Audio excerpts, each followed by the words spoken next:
এখন যারা ঘুম চলে গেছে এদের মধ্যে একদল মানুষের স্থায়ী মৃত্যু হয়ে যাবে ঘুমের মধ্যে, কেন আল্লাহ সুবহানাহু ওয়া তাআলা প্রত্যেক ঘুমন্ত বান্দার রূহকে তার নিকটে টেনে নেন। প্রত্যেক ঘুমন্ত বান্দার পবিত্র কোরআনের আয়াত, যাদের যাদের বাঁচিয়ে রাখতে চান তাদের রূহগুলো আবার ফেরত দিয়ে পাঠান যখন তারা ঘুম থেকে ওঠে। তো রূহ মানে হচ্ছে দেখা, শোনা এবং চিন্তা করার শক্তি। ঠিক এবার বারজাকি জগতে যখন আপনি চলে গেছেন তখন পরের জগতের কিছু আলামত আপনি কবরের জগতে পাবেন।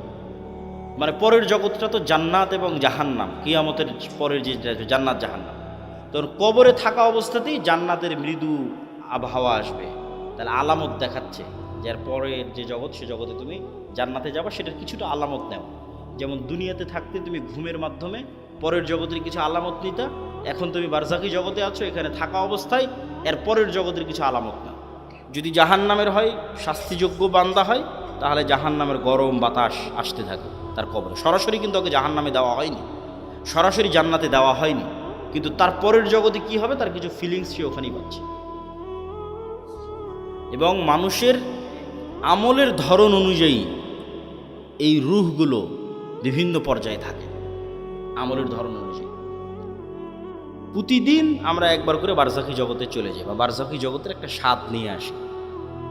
মৃত্যুর পরবর্তী জীবনটাও এরকম, কিয়ামত হওয়ার আগ পর্যন্ত। এই জন্য ঘুমানোর সময় আমরা কি বলি যে আল্লাহুম্মা বিইসমিকা আমুতু, হে আল্লাহ আপনার নামে ঘুমাতে যাচ্ছি জিনা। এটার অনুবাদ হচ্ছে হে আল্লাহ আপনার নামে মৃত্যুবরণ করতে যাচ্ছি, মরতে যাচ্ছি। ঠিক পরের দিন সকালে যখন ঘুম থেকে উঠি তখন কিন্তু এটা বলা নাই যে আল্লাহ আপনার রহমত আপনার দয়া ঘুম থেকে উঠলাম, জি না, আহইয়ানা বাদামা আমাতানা, হে আল্লাহ মরে গেছিলাম, মরা থেকে বেঁচে উঠলাম। কি অনুবাদ দেখেছেন? দোয়ার অনুবাদ কি ভয়ঙ্কর, যে হে আল্লাহ মরে গেছিলাম, মরা থেকে সকালবেলা বেঁচে উঠলাম। তাহলে ওই যে মারা গেছিলাম রাতের বেলা, এটাই বারজাকি জগতের হালকা স্বাদ পরের জগতে। মানে আপনার মরার পরে কি হবে, ওই গায়েবের জগতের কিছু আলামত এই জগতে আপনি প্রতিদিন দেখতে পাচ্ছেন, এটা রূহ থেকে আসে। এই জন্য আমরা যখন ঘুমাই তখন আমার দেখার শক্তিও নাই, আমার শোনার শক্তিও নাই, আমার চিন্তা করার শক্তিও নাই, তাহলে এখন আমার রূহ নাই। শরীরের সাথে একটা সম্পর্ক বজায় রেখে বের হয়ে গেছে, হালকা একটা সম্পর্ক বজায় রেখে বের গেছে। ওই সম্পর্কটা যদি আল্লাহ কাট করে দেয়, এটা স্পটেড, আর উঠতে পারবে না পরের দিন সকালে। কিন্তু রুহের প্রকৃত কাজ হচ্ছে দেখা, শোনা, চিন্তা করা, এটা রুহের প্রকৃত কাজ। ঘুমের সময় যখন এই কাজগুলো অফ হয়ে যায় তখন রুহ বের হয়ে যায়। যারা শহীদ তাদের রুহগুলো পাখি হিসেবে জান্নাতে উঠতে থাকে এবং খাবারও গ্রহণ করতে থাকে, ইউরজাকুন, রিজিক দেওয়া হয়।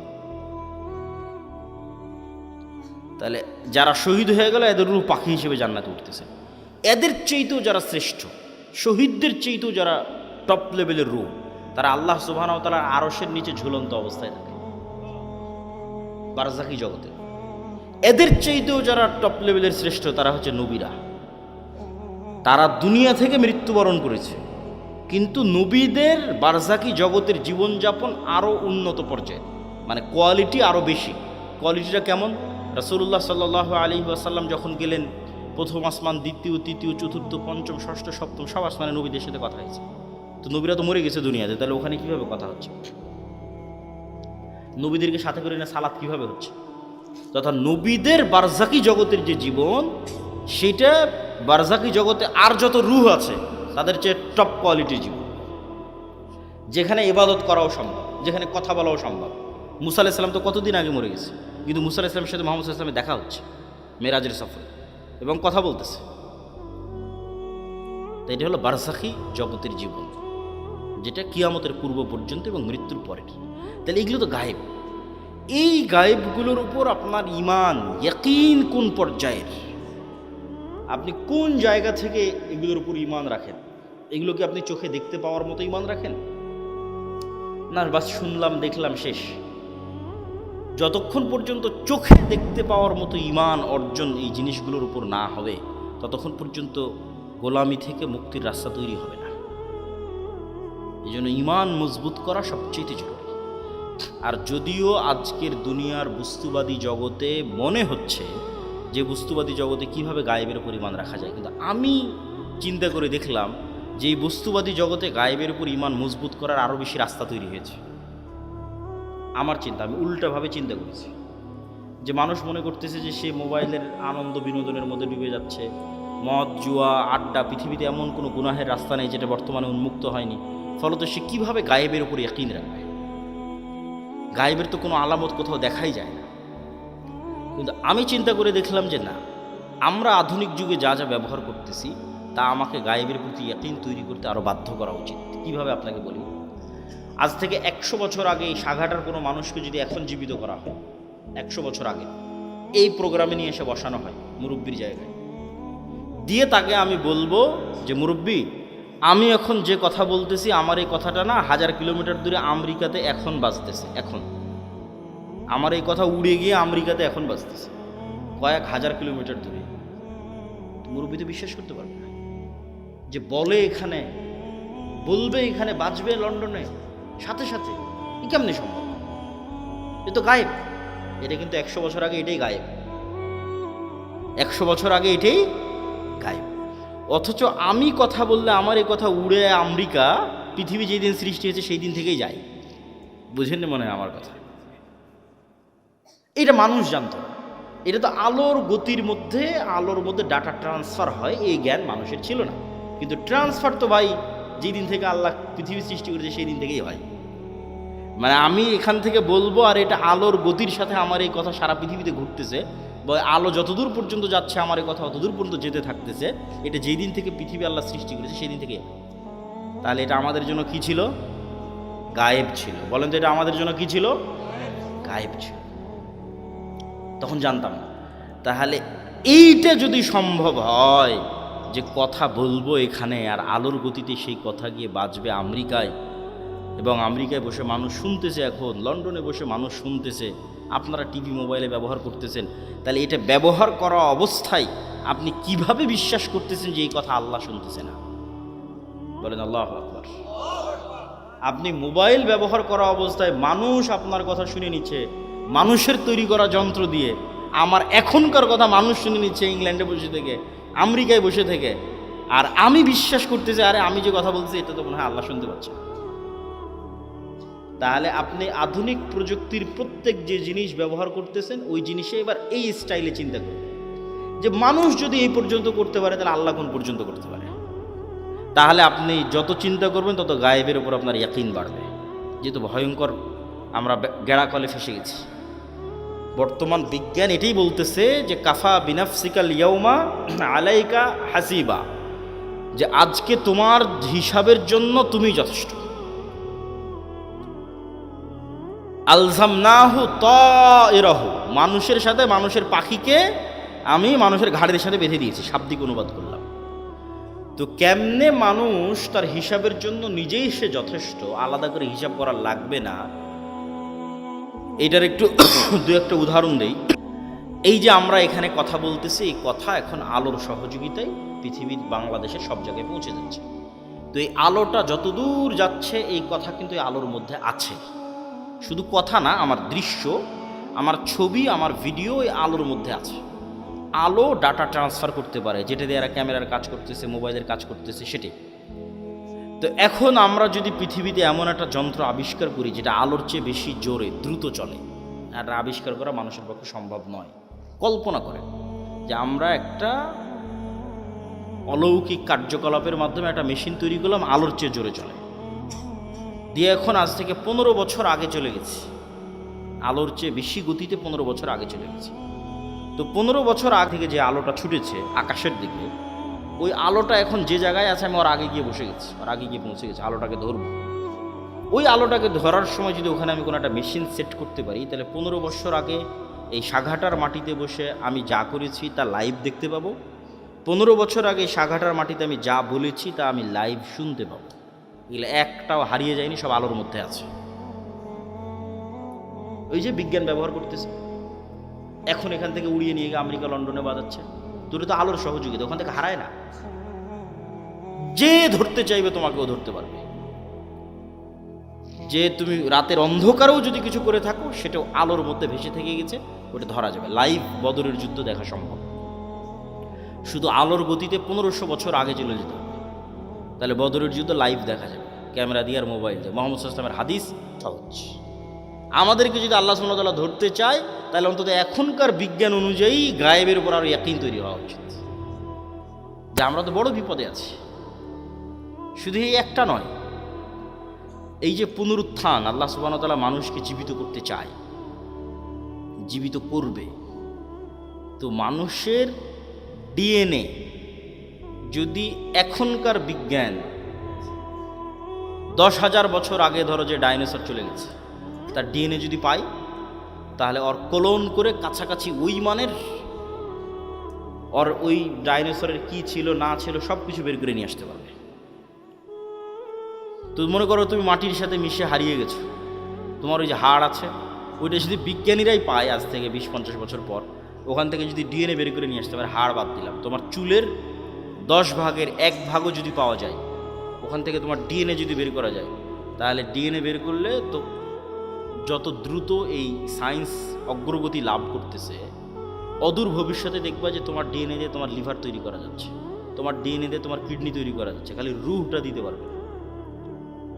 তাহলে বিজ্ঞানীরাই তোমাকে 10,000 বছর পর আবার বানাতে পারবে, খালি রুহটা দিতে পারবে না। তাহলে বিজ্ঞানীরাই যদি এই পর্যন্ত করতে পারে, তা আল্লাহ সুবহানাহু ওয়া তাআলা তোমাকে পুনরায় জীবিত করতে পারবে না?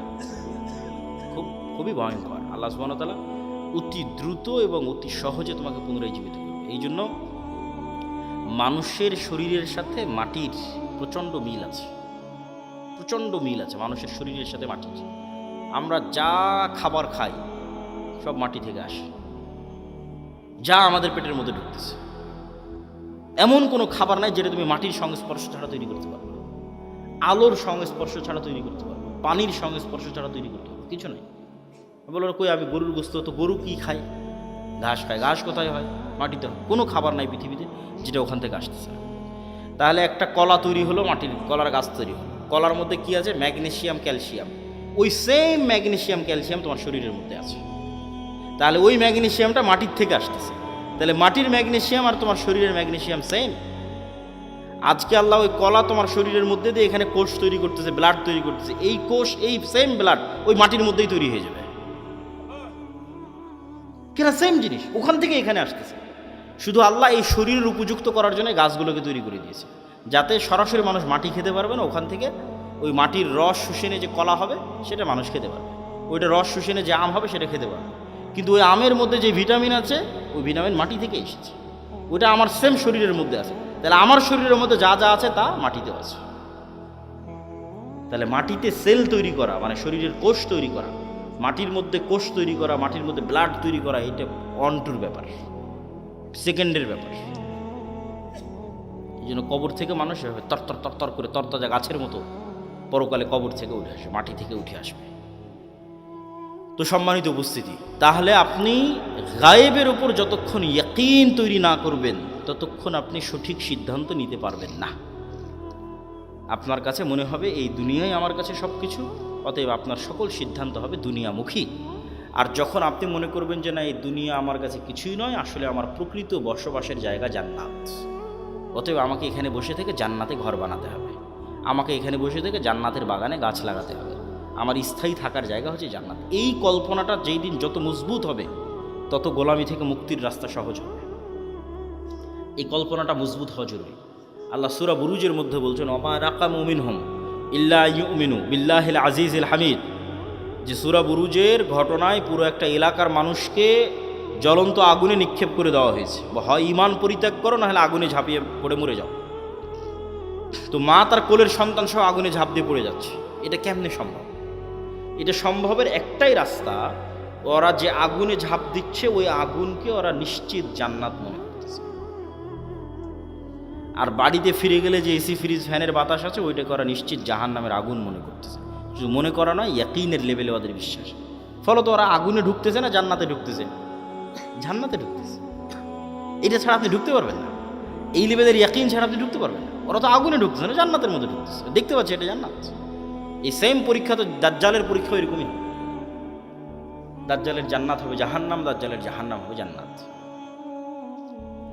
তাহলে আপনি যেদিন এই পরিমাণের কল্পনায় যেতে পারবেন যে আমার স্থায়ী শান্তিটা কোথায়, আমার স্থায়ী আরাম কোথায়, আমি যদি আজকে আমার বাপ মা থেকে আলাদা হয়ে যাই, আমি যদি আজকে আমার ছেলে মেয়ে থেকে আলাদা হয়ে যাই, আর যদি জীবনে কোনো দিন আমার বাপ মায়ের সাথে দেখা না হয়, আমার আর যদি জীবনে কোনো দিন ভাই বোনের সাথে দেখা না হয়, আমার যদি আর জীবনে কোনো দিন আমার আত্মীয় স্বজন, পাড়া প্রতিবেশী, ছেলে মেয়ে, স্ত্রী পুত্রের সাথে দেখা না হয়, তাহলে এর চেয়ে কষ্টের পৃথিবীতে আর কিছু নাই। এটা তাহলে কোনো জীবনই হলো না। বরং যদি এর বিপরীতটা হতো, যে এই যমুনা নদীর পাড়ে আমার একটা বিশাল বাড়ি থাকলো, বাংলো বাড়ি, আর সেই বিশাল বাংলো বাড়িতে আমি স্থায়ীভাবে আমার ছেলে মেয়ে, স্ত্রী পুত্র, বাপ মা সবাইকে নিয়ে, কোনো মৃত্যু নাই, কোনো অসুখ নাই। ছোটোবেলায় যেরকম যমুনা নদী থেকে একটু গোসল করতাম, ওরকম মাঝে মধ্যে গিয়ে গোসল করে আসবো, একটু মাছ ধরতাম, মাঝে মধ্যে একটু মাছ ধরে আসবো, নৌকা চালাতাম, মাঝে মধ্যে একটু নৌকা চালিয়ে আসবো, আর এই জীবনটা পার্মানেন্ট। এইটা যদি তোমার কাছে মনে হয় যে এটা জীবনের সবচেয়ে বড় সফলতা, তাহলে এটা জান্নাতে সম্ভব। সবাই যদি জান্নাতে যায়, তাহলে সবাইকে নিয়ে স্থায়ী পার্মানেন্টলি জান্নাতে এটা বাস্তবায়ন করা সম্ভব। তো এই জন্য মানুষের প্রকৃত জীবন হচ্ছে জান্নাতের জীবন। আর দুনিয়ার জীবনটা কেমন? আমি আজকে যেমন রাজশাহী থেকে অথবা ঠাকুরগাঁ দিনাজপুর থেকে এখানে এসেছি, 10টার 9:30 দিকে পৌঁছেছি, 11:30 12টার মধ্যে বের হয়ে যাব। এইখানে যে আমি 1-1.5 ঘন্টা আছি, আর আপনারা যারা এখানে বক্তব্য শুনতে এসেছেন 1-1.5 ঘন্টা আছেন, এই 1-1.5 ঘন্টার সময় যেমন, এই পুরো 60 বছরের সময় তেমন। এটা সফরের মধ্যে একটা যাত্রা বিরতি। সফরটা শুরু হয়েছে যেদিন আল্লাহ রূহ তৈরি করেছিল, এই সফরটা শেষ হবে জান্নাতে এবং জাহান্নামে যাওয়ার মধ্যে। তাহলে লম্বা সময়ের মধ্যে এই 60 বছর অতি ছোট। ঠিক এই পুরো 60 বছরের মধ্যে এখনকার 1-1.5 ঘন্টা যত ছোট। এবং মানুষ যখন পরকালে উঠবে, তখন মানুষের কাছে এটাই মনে হবে যে আমরা দুনিয়াতে মনে হয় 1-1.5 ঘন্টা ছিলাম। কোরআনের আয়াতের অনুবাদ, যে মানুষেরা বলবে যে আমরা দুনিয়াতে মনে হয় 1 দিন বেঁচেছিলাম, হাফ দিন বেঁচেছিলাম, অথচ বেঁচেছে 60-70 বছর। তো সম্মানিত উপস্থিতি, 1 নম্বর পয়েন্ট ঈমান বিল গায়বি ইয়াকিন। পরের পয়েন্টগুলো একটু ছোট ছোট করিনি, সময় অনেক অল্প। ঈমান বিল গায়বি ইয়াকিন হওয়ার পরের পর্ব হচ্ছে ইসলাম এবং মুসলমানদের বিজয়ের জন্য আল্লাহর সাহায্য জরুরি। আল্লাহর সাহায্য ছাড়া নবীরাও জয়লাভ করতে পারেনি। আমাদের নবী মুহাম্মদ সাল্লাল্লাহু আলাইহি সাল্লামও নয়। আল্লাহর সাহায্য নিশ্চিত যদি না হয়, আর আপনি যদি পারমাণবিক বমেরও মালিক হয়ে যান, জয়লাভ করতে পারবেন না। আর আল্লাহর সাহায্য যদি নিশ্চিত হয়, আপনি যদি সবচেয়ে দুর্বল থাকেন, জয়লাভ করতে পারবেন। শর্ত আল্লাহর সাহায্য। আল্লাহর সাহায্য আসে কিভাবে? 2টা টেকনোলজিতে আল্লাহর সাহায্য খুব দ্রুত পৃথিবীতে নেমে আসে। টেকনোলজি বললাম বুঝার সুবিধার্থে, ইয়াং জেনারেশনের বুঝার সুবিধার্থে। মূলত 2টা ইবাদতে আল্লাহর সাহায্য পৃথিবীতে নেমে আসে। একটা রাতের সালাত আর একটা সকাল সন্ধ্যার জিকির। রাতের সালাত এবং সকাল সন্ধ্যার জিকির। ঠিক যেমন এই মোবাইলটা লক হয়ে আছে, এই মোবাইল ওপেন হবে যদি এখানে পাসওয়ার্ড দিই, ফিঙ্গারপ্রিন্ট দিই, অথবা ফেস ভেরিফিকেশান অন করি। ফেস ভেরিফিকেশান, আমার চেহারা ও ধরে নিল ক্যামেরাতে, ডানে বামে মুখ করে পুরো চেহারা ধরে নিল, তারপর ওই চেহারার সাথে মিলে গেলেই খুলে যাবে, লক ওপেন হয়ে যাবে। তো আজকের যুগেও অনেক আধুনিক উন্নত প্রযুক্তির দরজা আছে, যেই দরজাগুলো ফিঙ্গারপ্রিন্টে ওপেন হয়, কার্ড পাঞ্চ করলে ওপেন হয়। তো মনে করো আমরা পৃথিবীর সবচেয়ে উন্নত প্রযুক্তির একটা দরজার সামনে দাঁড়িয়ে আছি, যে পৃথিবীর সবচেয়ে উন্নত প্রযুক্তির দরজা, যার লক সিস্টেম, পাসওয়ার্ড সিস্টেম পৃথিবীর যে কোনো লক এবং পাসওয়ার্ড সিস্টেমের চেয়ে বেশি ভ্যারাইটিপূর্ণ। তার 1 নাম্বার শর্ত কি? এখন আমার সামনে একটা খুব উন্নত প্রযুক্তির দরজা, পৃথিবীর সবচেয়ে উন্নত প্রযুক্তির দরজা বন্ধ হয়ে আছে। আমি ওই দরজা খুলতে চাই, খুলতে হলে আমাকে নির্ধারিত সময়ে আসতে হবে। ওর পাসওয়ার্ড সিস্টেমের মধ্যেই এই সিস্টেম আছে, যেখানে নির্ধারিত সময় ছাড়া কাজ হয় না, অসময়ে এসে লাভ নেই। তাহলে নির্ধারিত সময়ে ওই পাসওয়ার্ডের নির্ধারিত সময় গিয়ে উপস্থিত হলাম। পাসওয়ার্ডের 2 নম্বর শর্ত হচ্ছে যে ওখানে কিছু পিকচার ইনস্টল দেওয়া আছে, যেই পিকচারের সাথে যদি আমার পিকচার মিলে যায়, যেখানে দেওয়া ফরম্যাটের সাথে যদি আমার ফরম্যাট মিলে যায়, তাহলে অ্যাকসেপ্ট করবে। আর একটা জিনিস তার সাথে যুক্ত করা আছে, প্রত্যেক ফরম্যাটে একটা সাউন্ড আছে, মানে প্রত্যেক ফরম্যাটে কিছু সাউন্ড ওখানে সেভ করা আছে, যেটার সাথে আমার সাউন্ড মিলতে হবে, তাহলে দরজা উন্মুক্ত হবে। তাহলে এখন আমরা নির্ধারিত সময় গিয়ে দাঁড়ালাম, এভাবে হাত বাঁধলাম, এটা একটা ফরম্যাট, একটা চিত্র ওখানে দেওয়া আছে। এই ফরম্যাটের সাথে ওখানে কানেক্টেড করা আছে আলহামদুলিল্লাহ রাব্বিল আলামিন আর রহমানুর রহিম, একটা আওয়াজ, সেম আওয়াজ হতে হবে, সেম ফরম্যাটের সাথে।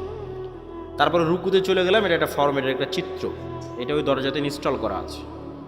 ওখানে বললাম সুবহান রাব্বিল আযীম, এই আওয়াজটা ওই চিত্র, ওই ফরম্যাটের সাথে কানেক্টেড।